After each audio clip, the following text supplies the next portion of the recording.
ममता के मंदिर की है तू सबसे प्यारी मूरत। भगवान नजर आता है जब देखूं तेरी सूरत। ममता की मेहर बरसा दे बस एक झलक दिखला के, सपने में गुरुवर आकर और बोले पास बिठा के कि मैं हूं ना, क्यों चिंता करता है मेरे होते, क्यों डरता है। आचार्य श्री जी के चरणों में हम झुका रहे अपना माथा, जिनके जीवन की हर चर्या बन पड़ी स्वयं ही नवगाथा। जय नागम का वह सुधा कलश जो बिखराते हैं गली गली, जिनके दर्शन को पा करके खिलती मुरझाई हृदय कली।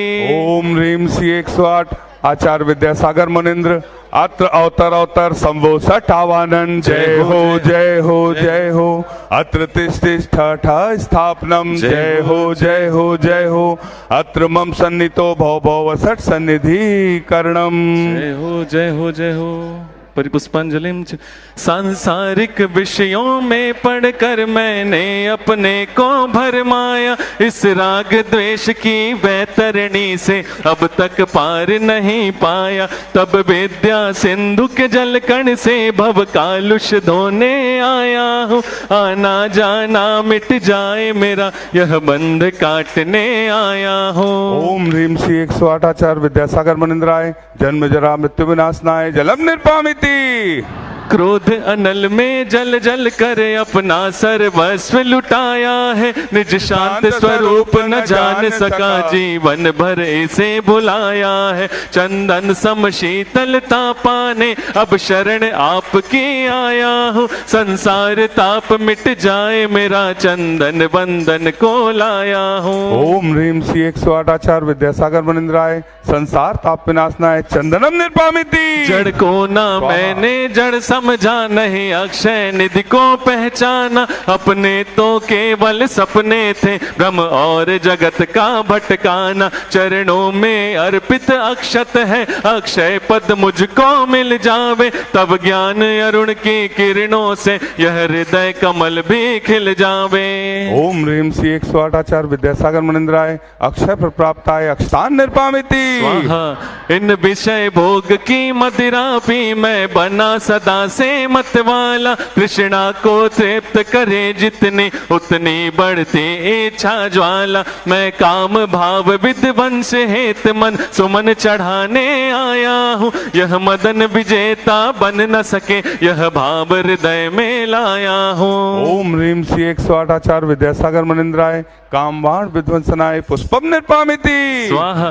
भला किसी का कर न सको तो बुरा किसी का मत करना, भला किसी का कर न सको तो बुरा किसी का मत करना। पुष्प नहीं बन सको अगर तुम कांटे बन कर मत रहना, इस शुदा रोग की व्यथा कथा भव भव में कहता आया हूँ। अति भक्ष अभक्ष भके फिर भी मन तृप्त नहीं कर पाया हूँ, नए वेद समर्पित करके मैं तृष्णा की भूख मिटाऊंगा। अब और अधिक ना भटक सकूं यह अंतर बोध जगाऊंगा।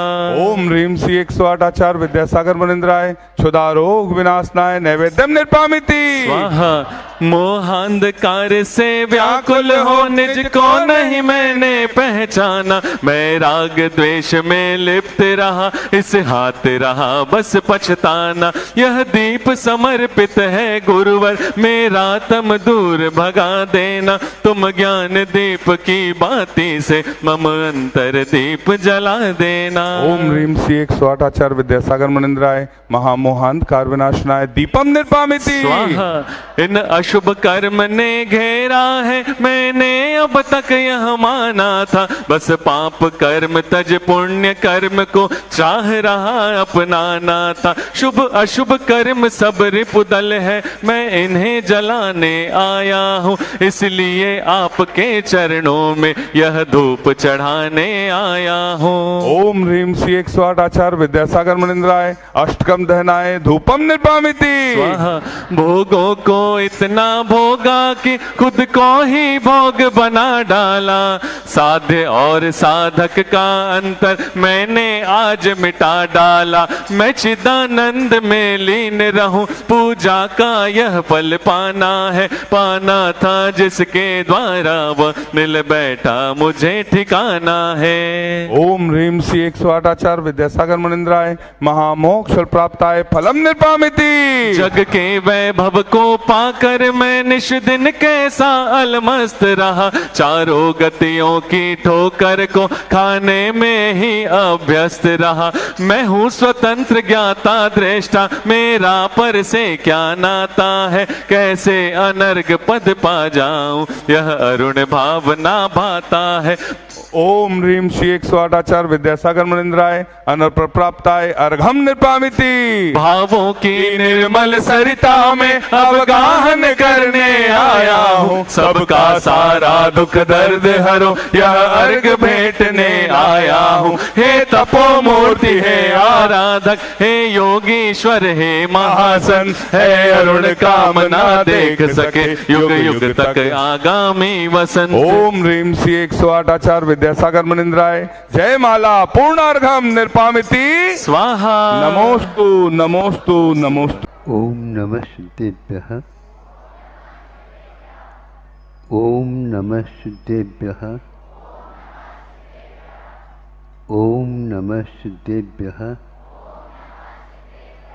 अहिंसा परमो धर्म की आचार्य गुरुवर श्री कुंद कुंद भगवान की, आचार्य गुरुवर श्री ज्ञान सागर मुनि महाराज की।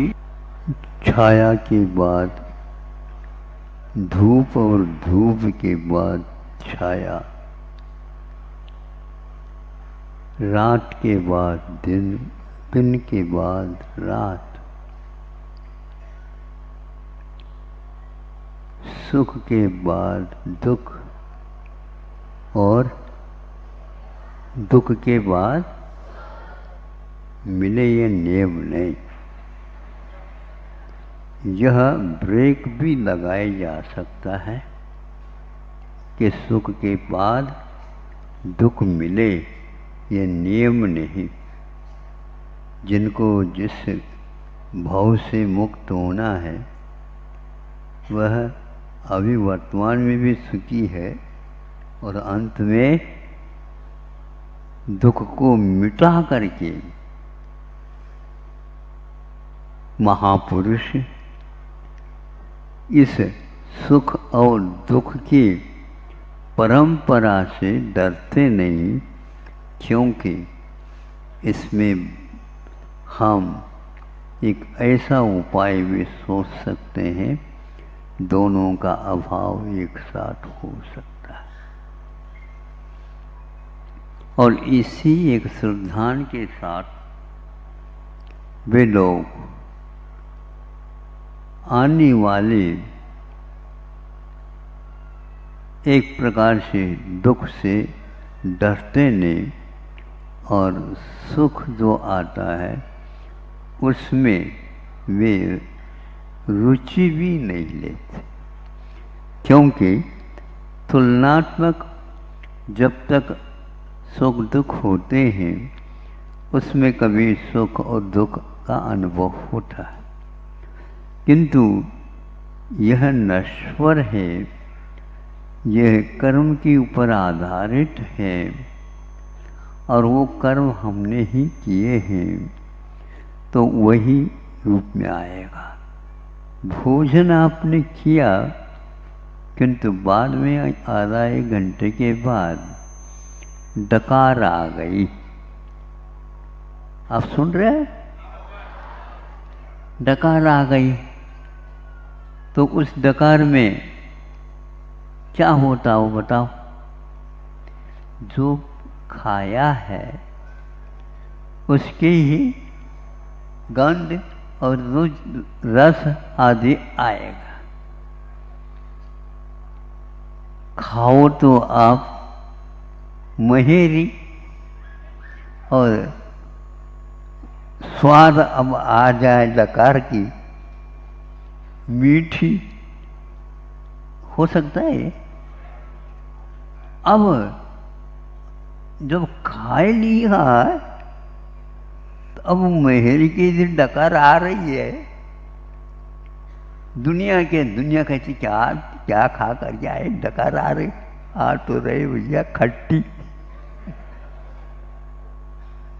अब खट्टी से या क्या मतलब है, मीठे से क्या मतलब, दोनों ही समाप्त हो चुकी है। बस साहस करके उस ओर न देखते हुए आप पीठ फेर दो, उससे सब कुछ समाप्त हो जाए। हम याद करते हैं उससे बहुत दुख होता, वर्तमान दुख इतना नहीं होता। याद करते हैं, और याद करते हैं तो फिर हमारी गलती। याद महाराज नहीं भी करना चाहते हैं, किंतु फिर भी याद आती है, लेकिन हमेशा आती है, ये नियम नहीं। कभी कभी अच्छे स्मरण भी तो आ सकते हैं, दुर्घटना घटी है, उसके बाद उसको आप हमेशा याद रखो। हमेशा हमेशा एक ही एक से कोई भी किसी के जीवन में होता ही नहीं। इसी एकमात्र सिद्धांत से बड़े बड़े कष्टों को महापुरुष लोग सहन कर जाते हैं, और दीनहीन संसार ही हम लोगों की कथा अलग हो जाती। धैर्य नहीं महाराज, आप दे दो एक पक्का सिर दे, और उसका दाम कितना है बता दो।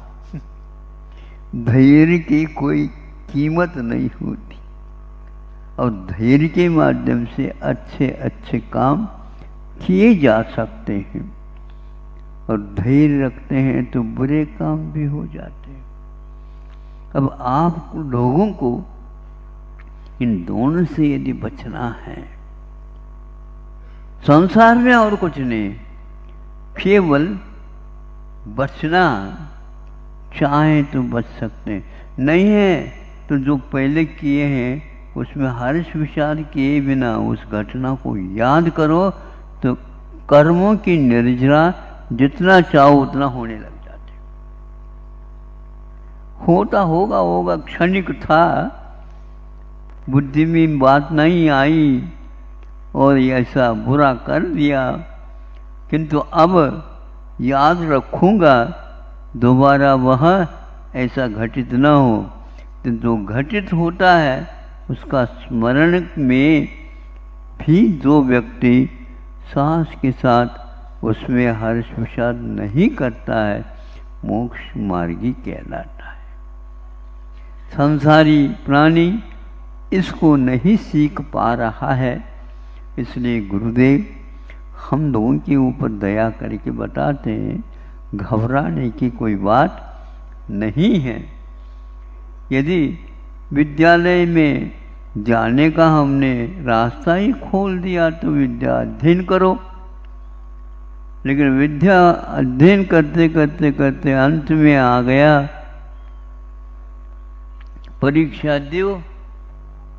आपने तो ऐसा कुछ नहीं कहा था, अध्ययन अच्छा कर लो। आपने अच्छा किया, हाँ बिल्कुल अच्छा किया है, लेकिन ये परीक्षा क्या है समझ में नहीं आता। अच्छे अच्छे व्यक्ति परीक्षा में घबराने के कारण दिमाग में कुछ आता ही नहीं, दिखाई नहीं जाता, उसके कारण अनुत्तीर्ण रह जाते हैं। तो उनको समझाना पड़ता है, अब की बार आप उत्तीर्ण हो जाओगे, लेकिन ये याद मत करो, वो जो याद किया गया है उसी को याद करके लिख देना, घबराना नहीं। कई बच्चे परीक्षा के कारण बुखार से पीड़ित हो जाते हैं। क्यों बच्चों, होते क्या नहीं? होते हैं। और हमारे पास उनके माता पिता भेज देते हैं उसको, महाराज आशीर्वाद दे देंगे, सब ठीक हो जाएगा।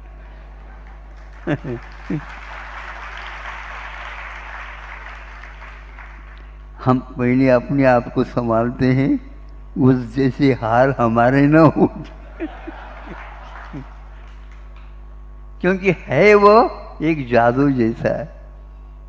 अब एक उदाहरण हम दे देते हैं ताकि आपको हमेशा याद रहेगा, आगम का ही है। और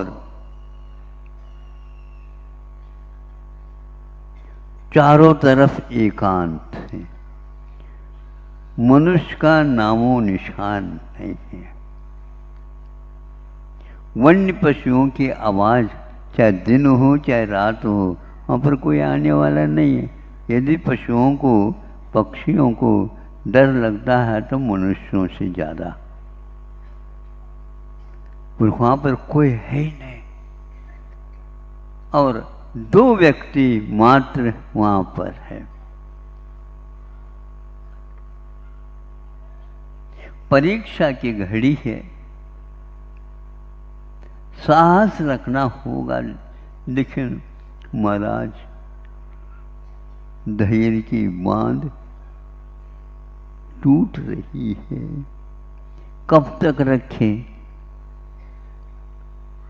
हाँ, वह भी नश्वर है ऐसा समझो। और कर्म निर्जरा हो रही है, और निश्चित रूप से उदय में साता भी आएगी, वह साथ देगी। लेकिन यदि भीतर है तो बाहर आएगी। इसलिए बंद प्रक्रिया को समझ दो, और डकार की भांति उसको भी ध्यान में रख देना साहस के साथ। 2 व्यक्ति आपस में बोल रहे हैं, किंतु कोई तीसरा व्यक्ति वहां नहीं आ रहा।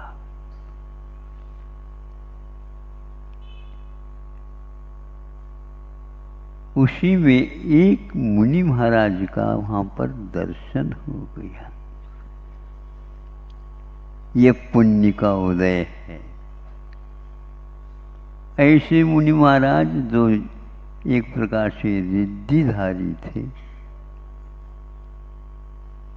और बहुत कुछ उनका ज्ञान विकसित था, स्व के साथ पर को भी वो जानते थे। उनके पास जाकर के रोते हुए दोनों व्यक्ति बैठ जाते। भगवान आप ही है, इतने दर्शन दे दिया, बहुत अच्छा हो। किंतु इसके उपरांत भी जो पहाड़, चट्टान सिर पर गिर रहा या गिरेगा, गिर गया, इसका कौन, कैसा? और गर्भ में शिशु है, उसका कैसा होगा? तब मुनि महाराज कहते हैं, तुम घबराओ नहीं, उसके द्वारा ही तुमको आगे पुण्य का और संबल मिलेगा। हम सोचते हैं उसका, उसके कारण यदि मिलता तो वो गर्भ में है। हाँ, गर्भ में है, किंतु वह जन्म लेगा तब तो सब कुछ रास्ता साफ हो जाएगा। आप कभी भी असत्य बोल नहीं सकते। वहाँ गर्भ में जो है शिशु, वह तद्भव मोक्षगामी जीव है। एक जन्म लेगा, उसी जन्म से वह मुक्त होने वाला है, और जो मुक्त होता है वह उस माँ के लिए कैसे पीड़ा दे सकता है? उसी के कारण सब कुछ आप लोगों का काम हो रहा है, ऐसा नहीं। आपने भी बहुत बड़ा पुण्य किया है, लेकिन पाप भी किया है, उसके कारण यह मिल रहा है। सुन करके दोनों आश्चर्य में पड़ते हैं। इतने संकटों के पहाड़ों को हम लांघते हुए आए, किंतु गर्भ में वह जीव है, कैसा है? तद्भव मोक्ष कामी। वह स्वयं तो मुक्त होना ही है, दूसरे के लिए भी पूरा रास्ता बनाना। और रिद्धिधारी मुनि महाराज इसके बाद आकाश में उड़ जाते हैं। कैसा लगता? इतने दुखी जीवों के पास भी वे बोले और आशीर्वाद दिया, सांत्वना दी और सहानुभूति हुई, इतना ही पर्याप्त था और वो चले। क्योंकि दुखी जीवों को देख करके मुनि महाराज सीमा तक ही संबोधित करते हैं, ज़्यादा करने से उनको भी उसके ऊपर दया बहुत होती है, क्योंकि करुणा के धनी रहते। इसलिए वह राग न हो जाए अथवा स्वयं दुख के संवेदन से पीड़ित न हो जाए, यह भी उन्हें देखना पड़ता है। समता रखने के लिए, सुख और दुख के लिए तैयार रहते हैं। आपको वह मुक्त नहीं करा सकते, मुक्ति का बोध अवश्य दे सकते हैं। चले गए, फिर कुछ समय भी नहीं हुआ और वहाँ से एक बहुत बड़ा सिंह आया दहाड़ता हुआ। अब क्या करें? धूप के बाद छाँव और छाँव के बाद धूप। इतनी गर्जना कर रहा था, पहाड़ सारे आवाज से घबरा गए हों, इतने तेजी के साथ। वहीं पर दोनों लिपट करके आंखें बंद कर ली। जो भगवान जो होना होगा वही होगा, ऐसे सोच करके दोनों अबलाएं सखी सहेली हैं और एक राजघराने से संबंधित है, और उसी के साथ ब्याह में जैसे दहेज में मिल गई हो सहेली, वैसे उसको भी आना पड़ा। साथ देने वाले कोई भी नहीं। आप इस रथ को, कथा को सुन करके, पढ़ करके क्या करते बताओ? महाराज क्या ज़्यादा क्या कर सकते हैं? आंखों में से पानी ला सकते और उसको अपने ही पल्ले से पहुंच सकते और कुछ नहीं कर सकते। ऐसा ही हुआ। उसी बीच में एक और दहाड़ता हुआ अष्टापद आया और दोनों का घमासान युद्ध चालू हो गया। धीरे से वसंत लेना, उसको देखा वसंतमाला, देखा घबरा गए। ये एक के दो हो गए और हम भी दो हैं, अब क्या होगा? देखा अब तो उसी समय वह जो अष्टापद था उसने उस सिंह को पछाड़ करके भगा दिया और स्वयं भी गायब हो गया। ये कौन अष्टापद और ये कौन सिंह? एक साता के उदय में और एक असाता के उदय। और क्या, अब शिशु है, गर्भ में है, उसकी प्रसूति, उसका जन्म कैसा होगा या प्रबंध कैसा होगा, बताओ। आप लोग जनता का प्रबंधन कर रहे हो क्या? नहीं, महाराज टूटी फूटी कर रहे हैं। तो उस आपको तो कम से कम टूटी फूटी कर रहे हैं, लेकिन वहाँ पर जंगल में गुफा में वो दोनों हैं और वहीं पर रह करके जन्म देना है, कैसा होगा बताओ। किंतु उन्होंने कहा तद्भव मोक्षगामी जीव है, इसलिए सब प्रबंध होगा। और प्रसूति हुई और उसी समय जैसे मेघराज बोलते आवाज करते हैं और विद्युत लाइट लग जाती है, उसी प्रकार उस गुफा में कब से वह अंधेरे में था, एकदम बाजा बजने लगे, जैसे ध्वनि प्रतिध्वनि होने लगे, ये बज गए। क्योंकि भव्य जीव जन्म लेता है तो उसके लिए ऊपर से बाजा आ जाते हैं, अब नीचे से आप बाजा बजवाते हो। और चारों तरफ प्रकाश ही प्रकाश, आलोक धाम हो गया। सुखपूर्वक सब कुछ हुआ।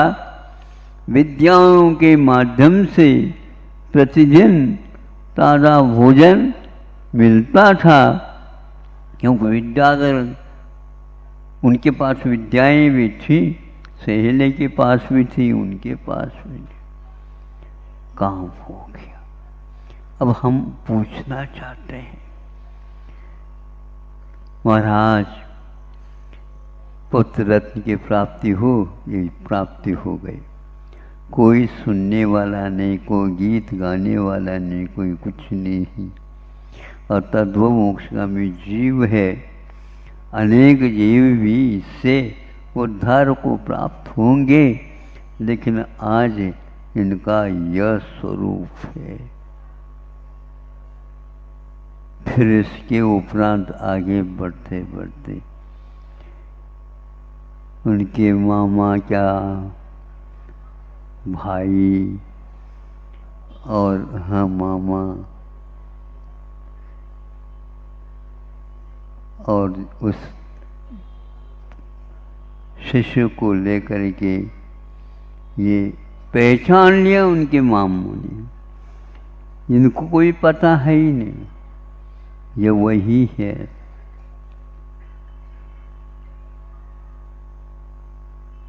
कोई बात नहीं, अब थोड़ा सा सहारा मिल गया। जैसे वनस्पति बेल रहती है और बहुत लहलहाती रहती है, लेकिन वह फिर भी सोच में रहती है यहाँ पर कोई छोटा सा भी पेड़ पौधा हो तो मैं अपनी रक्षा कर लूँ। तो यह मामा आ गया, ले करके चले। उसके बीच में भी बहुत सारी घटनाएं घटी। अंत तक पौनंजय का मिलन होना बहुत कठिन। वह बहुत कुछ यूँ कहना चाहिए, और कोई होता तो टिक नहीं सकता। हमारे विचार से कवि को भी बहुत साहस रख करके सबका चित्रण करना पड़ता है। कभी कभी दुखद पत्र यदि आप लिखते हो तो अपने आँखों में से आंसू गिर जाते उस पत्र के ऊपर। इस पत्र को जब खोल करके वह जिसको आपने डाला था वो देखता है, भैया ये पत्र तो लिखा गया है, किंतु कोई न कोई हाथ से मान लो गीले हाथ से रखा हो, उसके कारण ये स्याही फैल गई। फिर बाद में उसके मन में आता है वो ये नहीं, दुखद पत्र है, इसलिए उसी के लिखते लिखते उसके आंखों में से पानी आ जाए। और भगवान यदि मान लो आपको पत्र लिख रहे हैं या संदेशा देख रहे हैं, उनके पास आंखों में पानी भी नहीं है, लेकिन उनको दया नहीं है, ऐसा नहीं है। इसलिए तो उपदेश देते हैं, ये तुम्हारा पत्र तुम ही स्वयं पढ़ लो। सर्वज्ञ को सभी को जानने की क्षमता आ जाती है। उस समय कोटि जीव थे जात न फने। दौलत राम जी ने ऐसे पंक्ति लिखी, करोड़ों केवली भी मिल करके आपकी दुख की व्यथा की गाथा लिख नहीं पाए। और सारा सारा दिख रहा उनको, सुख के श्वास के साथ साथ यह भी चल रहा है, संसार दुखी है, ऐसा सुखी है ऐसा कहीं भी नहीं कहा सर्वज्ञ ने। संसार दुखी है चारों तरफ। अरे मुझे केवल ज्ञान तो हो गया, उससे क्या हो रहा, दुख कहीं दुख देखने को मिल रहा।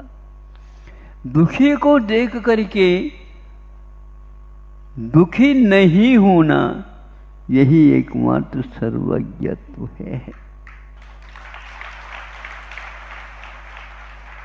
अच्छे अच्छे देखने के लिए हम तरसते रहते हैं, लेकिन यथावत देखना और जानना सर्वज्ञ के उस आलोक में तैरता रहता है। अपना भी पीठ पीछे का जो था वह भी दिख रहा है, अपना आगे आने वाला और भविष्य है वह भी दिख रहा है। इस प्रकार चिंतन करते करते जब भव्य जीव सम्यक दृष्टि होनहार वैरागी वह सोचता रहता है और वर्तमान की जो घड़ियां उनको भूलता जाता है, केवल साक्षात्कार करता रहता है, अपने आप शांत में हो जाता है। शांत हो जाता है, जैसे आप लोग कुछ भी कर नहीं रहे हैं, शांत बैठे हैं। और यह यदि मान लो प्रवचन घंटों चले तो भी आप क्या करेंगे बताओ? कुछ नहीं करेंगे, बताओ आप। शांत बैठ करके ये ऐसी हमारी कथा है, ऐसी हमारी व्यथा थी, आज वर्तमान में है ही क्या। नरकों में एक प्रकार से दुख के अलावा एक सेकंड के लिए सुख की बात ही नहीं, एक दाना और एक बूंद नहीं मिलती। कैसे 33 सागर तक सहन किए होंगे, वज्र का शरीर था इसलिए सहन हुआ, लेकिन फिर भी असहता के उदय में वह भूख और प्यास, कंठगत प्राण होने के उपरांत भी वो प्राण निकलते नहीं,